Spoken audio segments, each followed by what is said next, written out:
and welcome to a new episode of the Computomics podcast. Our guest today is the Chief Scientific Officer and a board member of the New West Genetics and Professor of Plant Evolutionary Genetics at Colorado State University.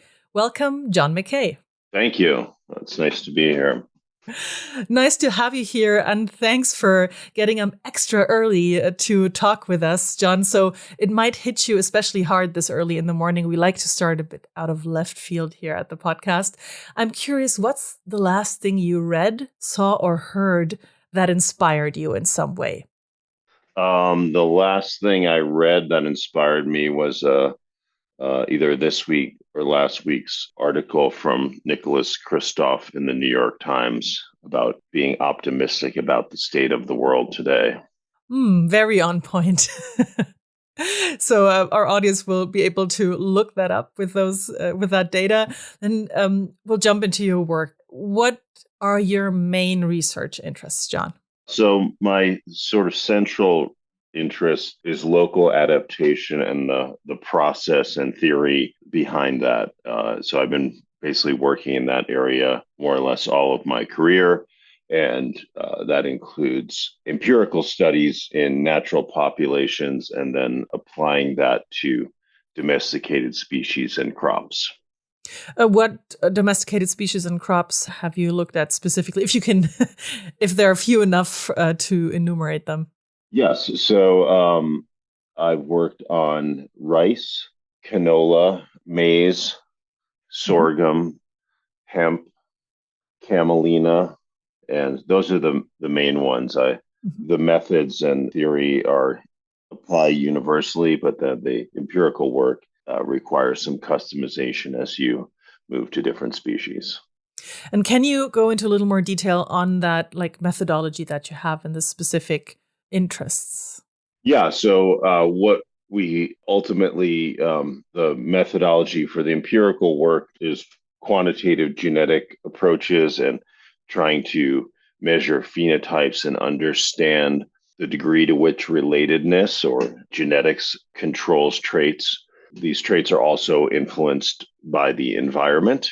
And so the relative contribution of each of those. So for crops, it's actually relatively easy because breeding involves the same thing. And so there's a lot of designs and even equipment that's available to put out large populations of genotypes and measure some of the traits we're interested in.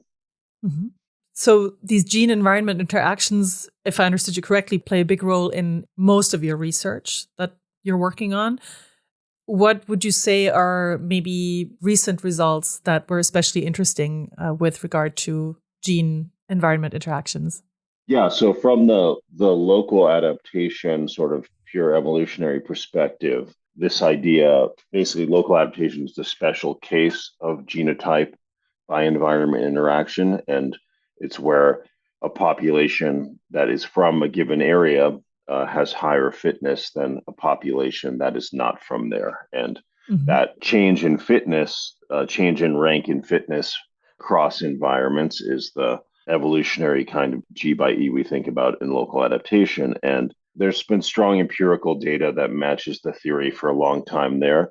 But a sort of sub-question, more nuanced question, is the degree of conditionality. And so if we have a genotype that performs best in its home environment at the genetic level, that could be due to pure trade-off, QTL or quantitative trait loci, where there's actually an allele that is adapted to that environment, and then the other version of that allele makes the genotype maladapted to that environment. So that would be what we call antagonistic pleiotropy.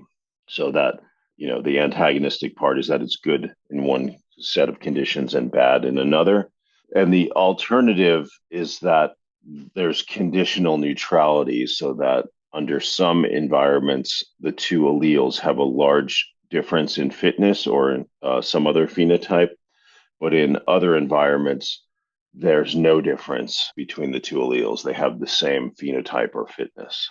So recently, work from our group, our collaborators, and many others have shown that this conditional neutrality seems to be playing a pretty large role underlying local adaptation. Interesting. If anyone wanted to read up on the results, where could they find it? We love to point people to our show notes. Yeah, we have a paper, an Arabidopsis empirical paper in PNAS from, I think it's from 2018. And then on the crop side, we have similar papers on G by E in rice and maize. And how do you see that maybe being applied? Is that something that would go into breeding this result, breeding new types, or where do you see it applied? Yeah, so I think it's definitely changes the strategy that you use for crop improvement or breeding for a specific target population of environments. So if it was the case that this genotype by environment interaction resolves to trade-offs at the level of genes, that Mm. actually makes it harder to create a genotype that has high fitness in some environments and Mm-hmm. doesn't have a cost in, say, lower resource environments. But if there's a lot of alleles that are conditionally neutral, if we can identify those, then you could actually build a genotype or design a genotype where the alleles have a benefit under one set of environments, but don't have any phenotype under the lower range of environments. So you could, for example, for drought adaptation, in theory, with this conditional neutrality, you could create a genotype where the alleles are beneficial for drought resilience, and maybe some strategies of conserving resources. But then in a high resource environment of high rainfall, those have no effect, and the Mm-hmm. organism can actually use a lot of those resources and have high yield. So that's the idea. So if you know what the range of environments are, you can find things that are good in one range of it and don't have a cost in the other side of the range. So it will be about identifying those in a next step, I'm assuming. Yeah, you could. I mean, there's two approaches in breeding. One is just selecting blindly on yield across the range of environments. That's basically everything that's been done from up until now. Mm-hmm. And then the non-black box approach of actually identifying causal variants or designing new ones, that is a much more mechanistic approach. But either one of those approaches, if you were assuming there are that everything involves a G by E trade-off, your strategy for both of those approaches would differ than if you know that there's at least some of these conditional neutral alleles out there. Yeah, that for sure. That makes total sense. Interesting. Um, According to my briefing, you're also interested in heterosis. Can you describe for our audience what is it and why are you interested in it? Yes. So heterosis refers to sort of a phenomenon at the whole genome level where if you take two different genotypes and look at them in their inbred state, where they're homozygous, and then you cross the two of them and make what we call an F1, or sometimes in breeding they call them hybrids, Mhm. that the fitness or the physiology of that individual that's mostly heterozygous, the F1, is much greater than either of the two inbred parents. And so that observation has been around for a long time, hundreds of years, predating the discovery of DNA or even modern statistics. Mhm. But it's been exploited in crop improvement, starting originally with maize, where farmers in the US and a lot of countries only plant this hybrid or F1 seed. And so the breeding companies make that, and the seedling vigor as well as physiology and ultimately yield are much greater. So that's the utility of it.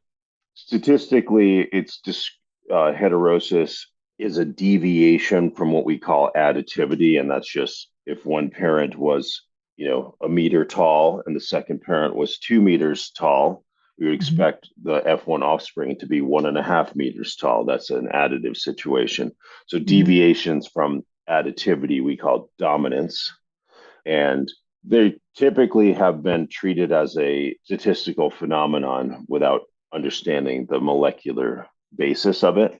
Hmm. So again, from a black box approach, it works.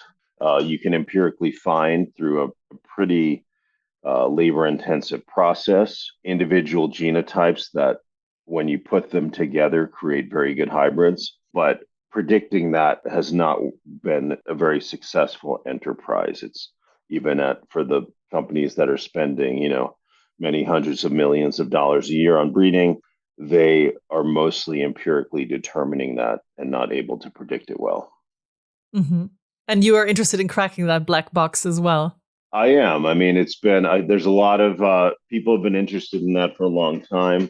There are many possible reasons, theories, basically, or hypotheses of why you would find this heterosis. It's also called hybrid vigor, maybe a Hmm. more layperson term.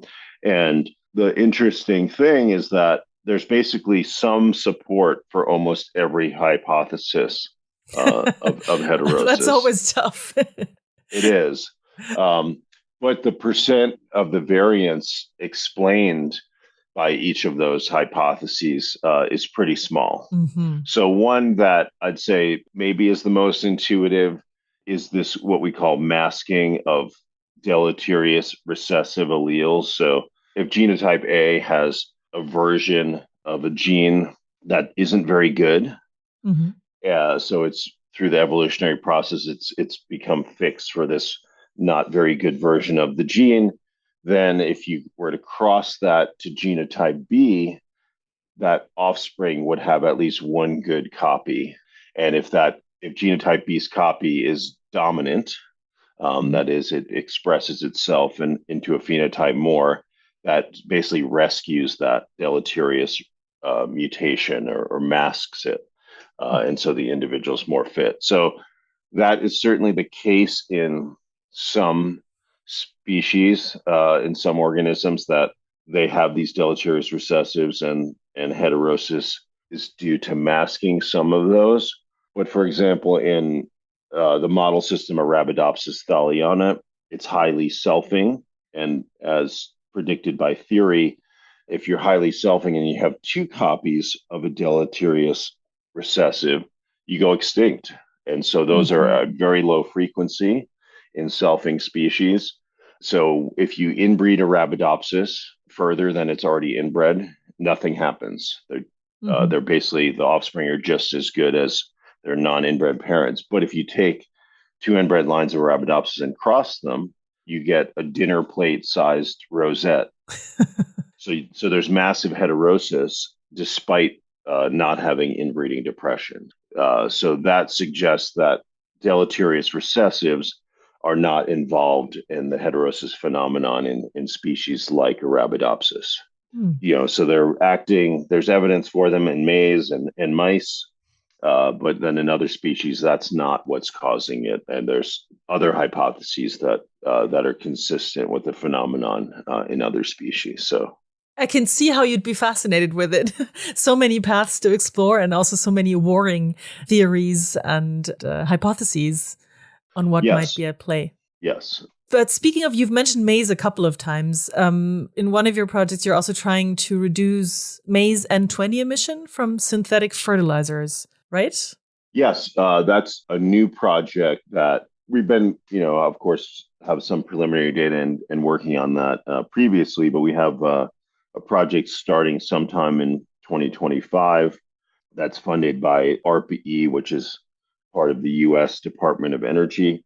And that's specifically focused on trying to understand the mechanisms behind why some maize genotypes are less sensitive to the amount of synthetic nitrogen available than others. Hmm. And that could be an inherent efficiency in the plant of how well they take up the nitrogen and turn it into grain. Hmm. And we're also testing hypotheses on the role of interactions with soil microbes that both make nitrogen more available and also make it get lost from the system, primarily in the form of nitrous oxide. So, Interesting. Is that so? This is the ARPA-E Roots project you're referring to? no, RPE Roots is a project that we had that just ended. And that was where we developed these high throughput phenotyping systems to look at maize roots in the field.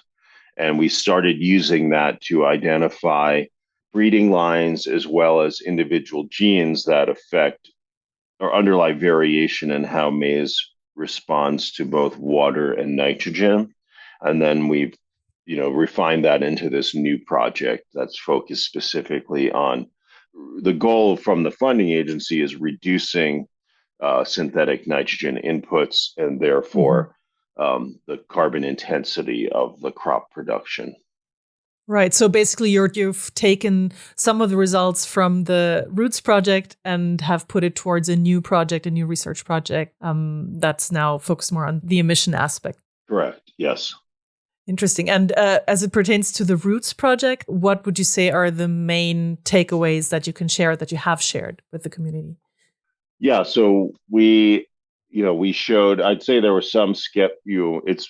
I think most people know that root phenotype, sort of their shape and distribution, is highly influenced by the environment, say soil type Mhm. or resource availability. But there's also a strong genetic signal, and so there was some skepticism on whether one could even in field conditions, right, as opposed to looking at agar gels in the lab. In field conditions with replication, we can identify individual genes that affect root traits Mhm. and then advance those, share those with different breeding programs and look at their effect on the component traits of the root system. We do see that there is lots of G by E for roots Mhm. in maize. So that's not too surprising. But I think, yeah, the fact that we can, with enough replication and high throughput phenotyping, we can find strong genetic signals for root traits and even the individual genes underlying them. Mhm. I do have one follow up because I read up that one of the things you noticed was that with some of these maize plants, when they're small, you can just basically pull them out of the ground, right? And then when they get bigger, that's not possible anymore. So I was wondering if how you solved that challenge or what you discovered about that aspect. Yeah, so in this ARPA-E Roots project that just ended, we designed and built in collaboration with an engineering company, C0 here in Fort Collins, Colorado. We built a system that can pull mature maize plants out of the ground. Some of them, you Oh, know, require like 300 kilograms of force. So, what? yeah, That has so to be a really big system then.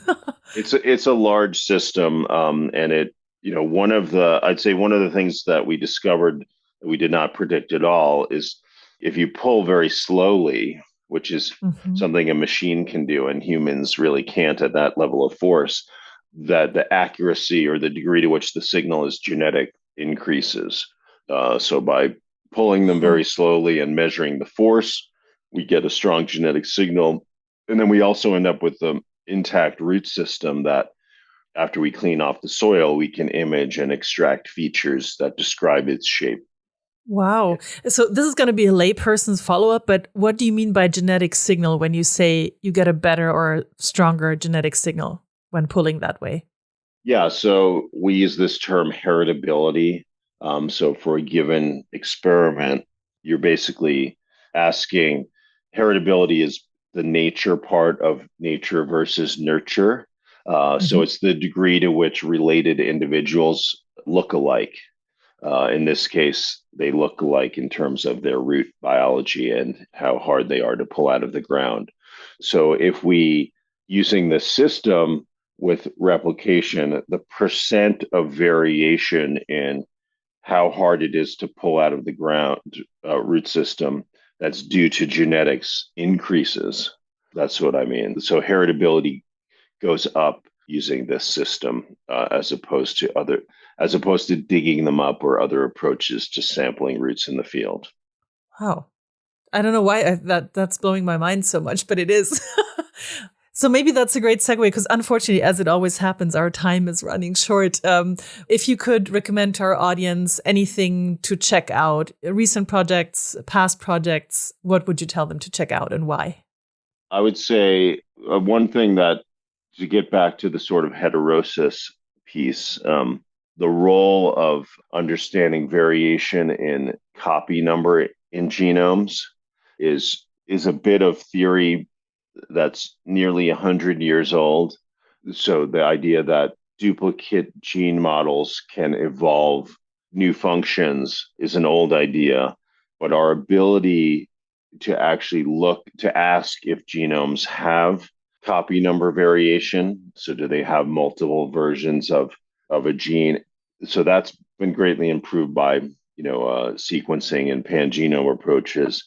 What those additional copies do in terms of their phenotype, that hasn't really gotten any easier. Annotating genes is a difficult enterprise, and we don't really, it wasn't the way we build annotation semantics isn't that conducive to describing sub-functionalization or neo-functionalization, but that's sort of where I see the technology has advanced, but we're actually behind now with the theory to take advantage of that technology. So connecting that to things like heterosis and whether having making crosses between individuals that vary in copy number contributes to that is something we're trying to test through a separate project funded by the National Science Foundation.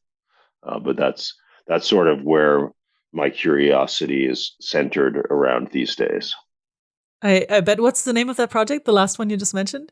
It's NSF, so it doesn't have an acronym. It has just a long title, but it's basically under this NSF Edge complex traits panel, and it's asking about whether duplicate gene models underlie genotype-by-environment interaction, and that's in maize and Arabidopsis.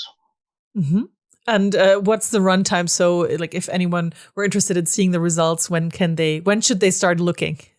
We have one manuscript in review now, and the bulk of it, I would say, that project, we have, I think, 2 more years on it. And so the empirical experiments we're doing is trying to knock out duplicate copies in some genotypes and test their phenotypic effect. So I think we're a year or 2 away from having those results in maize.